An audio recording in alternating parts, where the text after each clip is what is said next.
Welcome back to the finale of What If Padme Divorced Anakin. Thank you for all of your support on the first two parts of this What If. If you are not aware of them, please watch them first before watching this video. The links will be in the description below.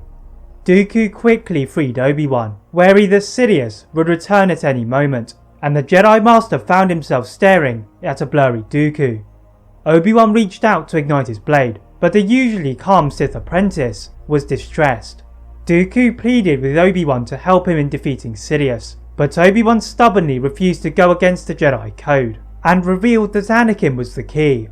Suddenly, they heard Senator Amidala awakening on Dooku's ship, and Obi-Wan limped towards it, then scooped her in his arms. As he was about to look for Anakin with Dooku, they had been found by Sidious and Anakin first. Anakin was not what he had been mere moments ago, as his eyes were burning with internal fire. Pointing at Obi-Wan, he accused him of breaking the marriage between himself and Padme, lifting him into the air with the Force.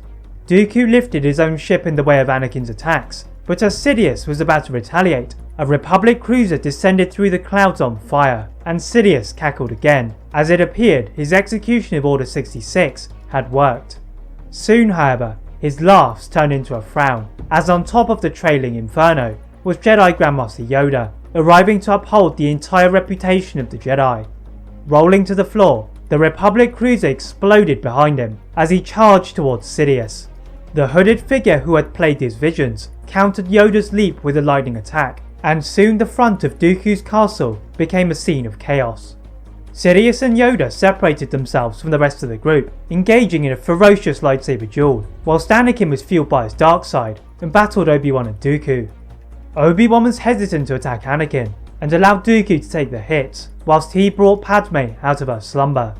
The Senator woke to the sounds of lightsabers clashing, and got a glimpse of what Anakin had become, choosing to escape in Dooku's ship and attempt to get reinforcements with Senator Organa. As soon as she left, Anakin disarmed Dooku, but was pushed out of the way by Obi-Wan, and the Master and Apprentice dueled across the courtyard. Dooku realised that Anakin had grown powerful, especially now with the use of the dark side, and the desperate Sith apprentice ran into his palace, and summoned the services of his cyborg General Grievous. The Kaleesh warrior had been with the other members of the Separatist Alliance, upon the orders of Darth Sidious, and he'd entered a ship to go to Sereno. Emerging through the clouds, he is tailed by the clones, who had survived any Jedi counterattacks, and landed beside the remains of the Jedi cruiser. The droid general went to help Dooku, but he was stopped by Darth Sidious. The Sith Lord ordered Grievous to obey him, and attacked Dooku and Obi-Wan, and it complied. Whilst he began to duel Obi-Wan, Dooku's attempts to defeat his master fell at the hands of Anakin, as his head dropped to the floor. Anakin soon went to assess Grievous in his duel with Obi-Wan, and the Jedi Master wisely joined Yoda.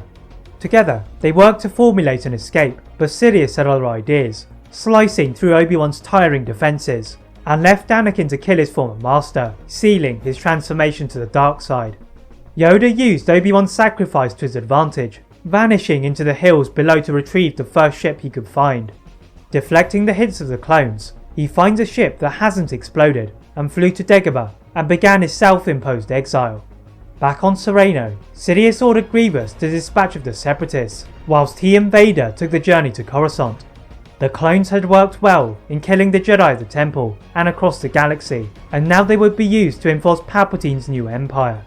Leaving his ship, Palpatine calmly walked to the Senate building, winged by his two royal guards, and found his way to his customary podium. As he rose to the top, he pronounced himself to be the ruler of the new galactic empire. On the other side of the chamber, Senator Padme Amidala had safely landed on Coruscant, reuniting with Senator Organa. As she watched Palpatine taking over, she felt a great deal of shame in divorcing Anakin, and looked over to Clovis standing on the other platform.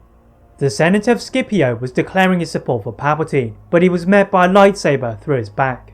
Vader had completed his sweep of the Jedi Temple, and now he had his revenge on Clovis. Vader's yellow eyes next burned as they scoped Padme from across the room, and alongside Bail Organa, they ran to their ship, setting course for Alderaan. The Republic had fallen, and the Empire had risen. That is it for What If Padme Divorced Anakin. If you enjoyed this, please like this video, turn on that notification bell, click that subscribe button for more What Ifs, as well as on my other channel What If Films. And as always, leave a comment on what if you'd all like to see next, and how I can improve my videos. Thank you all very much for watching, and see you next time.